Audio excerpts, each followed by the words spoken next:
Hi.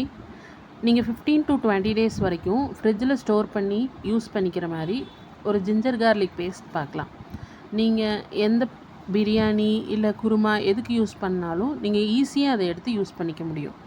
அதுக்காக கார்லிக்கையும் ஜிஞ்சரையும் சம அளவு எடுத்துக்கோங்க. இஞ்சியும் பூண்டையும் சம அளவு எடுத்துகிட்டு நல்லா க்ளீன் பண்ணி வாஷ் பண்ணி மிக்ஸி ஜாரில் சேர்த்துக்கோங்க.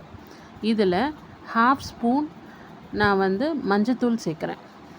ஸோ ஹாஃப்லேருந்து ஒரு 3/4 ஸ்பூன் சேர்த்துக்கலாம். நான் ஒரு 1/2 ஸ்பூன் மஞ்சத்தூள் சேர்க்குறேன்.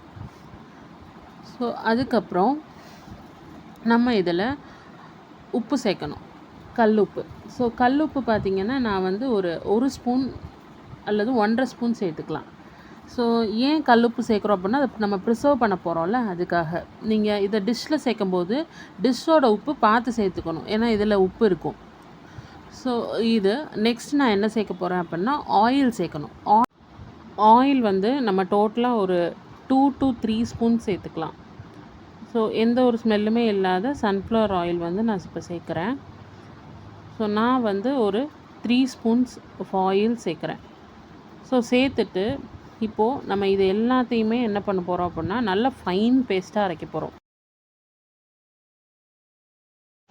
ஸோ இதை நல்லா ஃபைன் பேஸ்ட்டாக அரைச்சிக்கோங்க. முக்கியமாக தண்ணி எதுவுமே ஊற்றக்கூடாது. அதே மாதிரி ஸ்பூன் வச்சு ஹேண்டில் பண்ணுங்கள். ஸ்பூன் வச்சு ஹேண்டில் பண்ணல அப்படின்னா அது கெட்டு போயிடும், கை வச்சிங்க அப்படின்னா. ஸோ இந்த மாதிரி நல்ல ஃபைன் பேஸ்ட்டாக அரைச்சிக்கோங்க. இப்போ உங்களுக்கு சூப்பரான இஞ்சி பூண்டு பேஸ்ட் தயாராகிடுச்சு. நீங்கள் எந்த டிஷ் செஞ்சாலும் உப்பு மட்டும் பார்த்துக்கோங்க, ஏன்னா இதில் உப்பு இருக்கிறனால. பின்ன ஒரு ஏர்டைட் கண்டெய்னரில் போட்டு ஃப்ரிட்ஜில் நீங்கள் ஸ்டோர் பண்ணிக்கோங்க. நீங்கள் ஒவ்வொரு டைம் யூஸ் பண்ணும்போதும் ஒரு ஸ்பூன் எடுத்து யூஸ் பண்ணிவிட்டு அந்த ஸ்பூனை நீங்கள் டிஸ்போஸ் பண்ணிடுங்க. டிஸ்போஸ் இன் த சென்ஸ் நீங்கள் கழுவி எடுத்துருங்க. ஏன்னா அதிலே போட்டு வைக்காதீங்க. ஸ்பூன் அதிலே போட்டு வச்சிங்க அப்படின்னா கெட்டு போகிறதுக்கு வாய்ப்பு இருக்குது. தேங்க்யூ.